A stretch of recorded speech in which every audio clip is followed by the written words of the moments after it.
जय जैन दोस्तों, मैं हूँ आपकी दोस्त प्राची आपके साथ। और आज हम आपको थार नगरी का एक छोटा सा लेकिन सुंदर सा तीर्थ स्थान दिखाने लाए हैं, जो है मानतुंगगिरी और भक्तांबर तीर्थ क्षेत्र।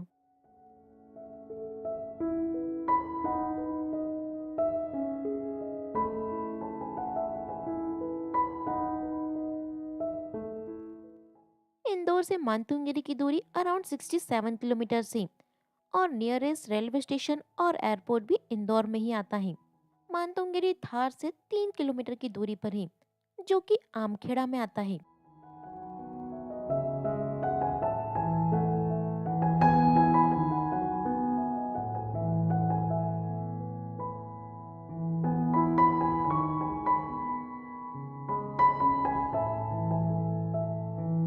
ये है मानतुंगगिरी की मूल लैंड आदिनाथ भगवान की प्रतिमा जो बीच में स्थित है। और इसी के साथ आप जो ये वाली प्रतिमा देखते हैं ये अभी भूगर्भ से प्राप्त हुई है आसपास में कहीं से, और इसे यहाँ पर प्रतिष्ठित कर दिया गया है, विराजमान कर दिया गया है। और ये है इधर रत्नों की भी प्रतिमाएं विराजमान है। ये है माता जी का चातुर्मास कलश स्थापना कलश। मूल नायक आदिनाथ भगवान की प्रतिमा के पीछे जो ओम का निशान नजर आ रहा है वो स्वतः ही उभर कर आया था। उसके बाद उस पर सोने का वर्क कर दिया गया था। मानतुंगगिरी तीर्थ क्षेत्र का निर्माण गुजरात केसरी संत आचार्य श्री 108 भरत सागर जी महाराज की प्रेरणा से हुआ था। कहा जाता है कि धार राजा भोज की नगरी थी और यहीं पर मानतुंग आचार्य ने भक्तांबर काव्य की रचना की थी और उसी की याद में मानतुंगगिरी तीर्थ क्षेत्र का निर्माण कराया गया। जब आप ये 108 सीढ़ी चढ़कर ऊपर की ओर जाते हैं तब आपको खड़गासन में आदिनाथ भगवान के दर्शन होते हैं। यहाँ पर आदिनाथ भगवान का मंदिर है। नीचे आदिनाथ भगवान की मूल नायक प्रतिमा है जो कि पद्मासन है। और ऊपर जब आप अराउंड 100-125 सीढ़ियां चढ़कर ऊपर आते हैं तो यहाँ पर आदिनाथ भगवान की बहुत ही सुंदर खड़गासन प्रतिमा है जो कि कमल के ऊपर विराजमान है। हमारे लिए तो इस तीर्थ की बहुत मान्यता है। मेरा होम टाउन है तो हम यहाँ पे, मेरी तो बचपन की काफी यादें जुड़ी हुई है। और सामने है मानतुंग आचार्य जी की प्रतिमा जिन्होंने भक्तांबर की रचना की थी। ये वही मानतुंग आचार्य है। तो चलिए इस तीर्थ के दर्शन करते हैं।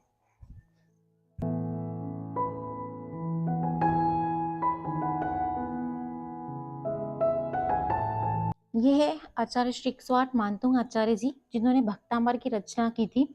जब राजा भोज ने इन्हें 48 तालों में बंद कर दिया था क्योंकि उन्होंने राजा भोज के सामने नतमस्तक होने का मना कर दिया था, तो इन्होंने भक्तांबर की रचना की थी।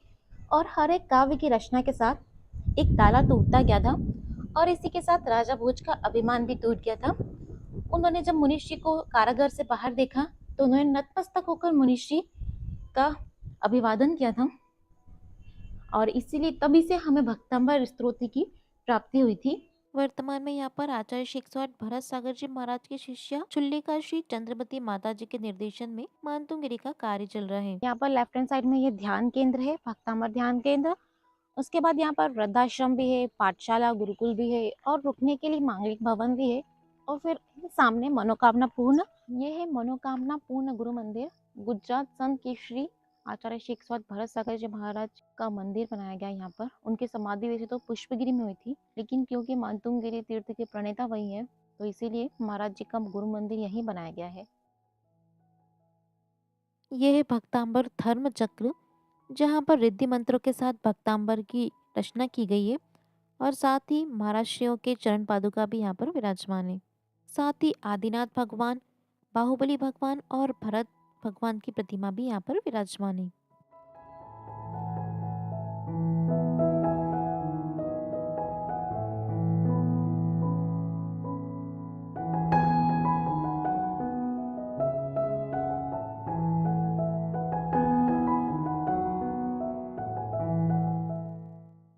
दोस्तों, हमने तो मानतुंगगिरी तीर्थ क्षेत्र के दर्शन कर लिए हैं।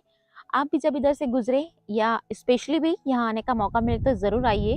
काफी शांति मिलती है, तीर्थ क्षेत्र है और दर्शन मात्र से ही सारे संकट दूर हो जाते हैं। भगवान आदिनाथ की कृपा है यहाँ पर।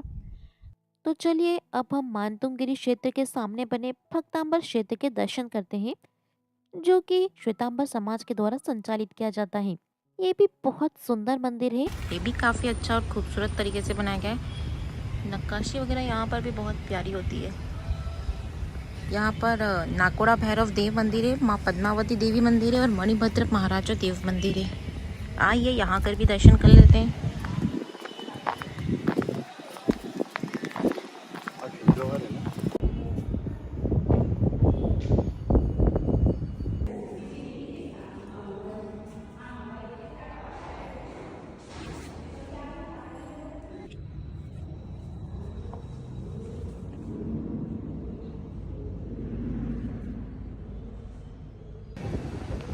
यहाँ पर वीडियो बनाना अलाउ नहीं था अंदर, इसलिए हमने अंदर का कैप्चर नहीं किया है, लेकिन आप